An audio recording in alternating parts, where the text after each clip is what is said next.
කවුද දිවස්සත් වුන් අතරින් අග්‍රස්ථායක අනුරුද්ධ මහරහතන් වහන්සේ. ඉන්නතුනි කල්ප 90කට කලින් උන්වහන්සේ මහා සංඝ රත්නය භාග්‍යවතුන් වහන්සේ දැක්ක බුදුරජාණන් වහන්සේ එක්තරා භික්ෂුන් වහන්සේ නමකට අර අගතනතුරු පිරිනමන.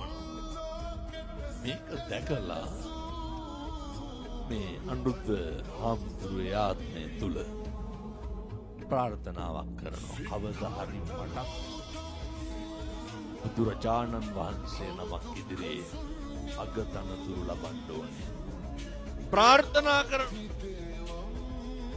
අපිට කොච්චර ප්‍රාර්ථනා කරන්න පුළුවන්? අපිට කොච්චර අදිෂ්ඨාන කරන්න පුළුවන්? එක තප්පරයක්වත්